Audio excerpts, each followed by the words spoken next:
ಕಳೆದ 2 ತಿಂಗಳಿನಿಂದ DCC bank ಚುನಾವಣೆಯ ಕಾವು ಜೋರಾದ ಬೆನ್ನಲ್ಲೇ ಜೆಡಿಎಸ್ ರಾಷ್ಟ್ರೀಯ ಉಪಾಧ್ಯಕ್ಷ ಪ್ರತಾಪ್ ರಾವ್ ಪಾಟೀಲ್ ಗೋಕಾಕ್ಗೆ ಭೇಟಿ ನೀಡಿದ ಹಿನ್ನೆಲೆಯಲ್ಲಿ ಜಿಲ್ಲಾದ್ಯಂತ ಚರ್ಚೆಗೆ ಗ್ರಾಸವಾಗಿದೆ.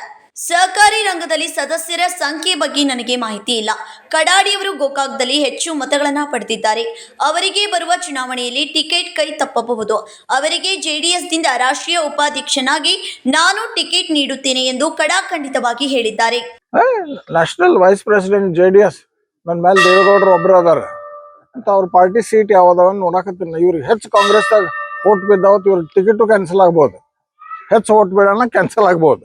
ನಾ ಕೊಡ್ತಾನು ಅದಕ್ಕೆ ಬಂದನಪ್ಪ.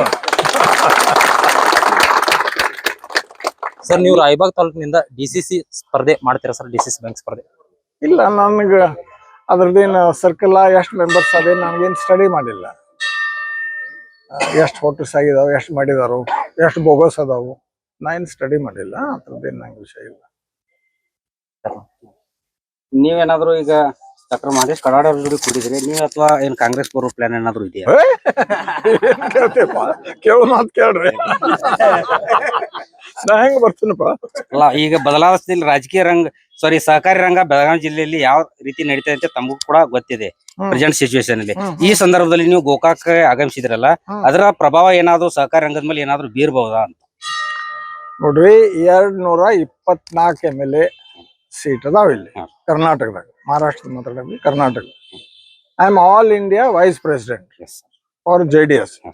ಕಾಶ್ಮೀರದಾಗೂ ಸೀಟ್ ನಿಲ್ಸ್ಬೋದು, ದಿಲ್ಲಿ ಪ್ರಾಪರ್ ನಿಲ್ಸ್ಬೋದು, ಬೆಂಗಳೂರು ನಿಲ್ಸ್ಬೋದು. ಯಾವ MLA ಉಲಟ್ ನಾ ಮಾತಾಡಕ್ ಬಂದಿಲ್ಲ. ನಾನ್ ಪಾರ್ಟಿ ಡೆವಲಪ್ ಮಾಡಕ್ ನಾ ಬಂದೇನೆ, ಬರ್ಬಾರ್ದಾ? ಬರ್ಬೋದು.